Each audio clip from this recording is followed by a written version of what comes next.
So what's up, y'all? It's your boy Manny talking wild, and I was watching the game the other day and I realized, you know what?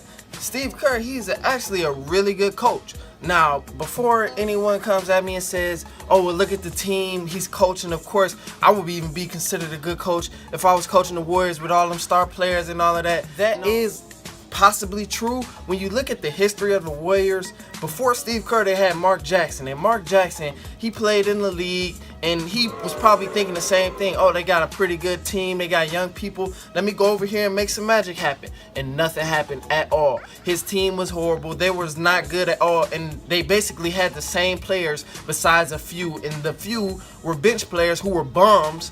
And when Steve Kerr got there, when he got there in 2014, he got rid of some bums off the bench, and he added Seth Alosha, Leroy Barbosa, and David Lee, and then he had a smooth bench foundation, and they won a championship his first year.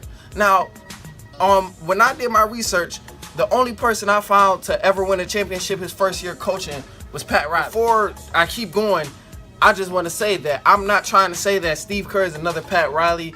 That's a whole different category of legendary right there. I just want Steve Kerr to have his respect of being a good coach in the NBA. It's not too many of them, and Steve Kerr, he's doing a good job. Yes, he has a lot of players, that's great, but he changed the whole game plan. Mark Jackson had the same players and he didn't do anything, but when Steve Kerr came along, somehow the Warriors just magically got better. Isn't that a coincidence right there?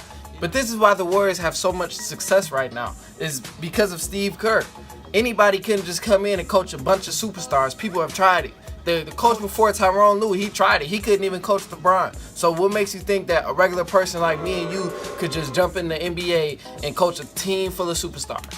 It sounds like it's very easy, but it's actually not, because it's a lot to do. So Steve Kerr needs his credit. Nobody respects him but Golden State Warriors fans. And I think that's just plain disrespectful on his part to Steve Kerr, because it's not like he hasn't had any success. You got to look at what he's done for the whole organization. And he changed the whole style. How many teams in the NBA now, or how many high school teams, college teams want to play with a stretch big now because they're like, oh man, this is crazy. You know, look what happened to the Warriors when they taught Draymond Green how to shoot the three ball, and now he can play that stretch big position. He really helped develop that whole Warriors team. And without Steve Kerr, the Warriors wouldn't probably even have a championship still. They'll still be probably on a dry streak. Just one of those teams who just get in the playoffs and lose first round maybe.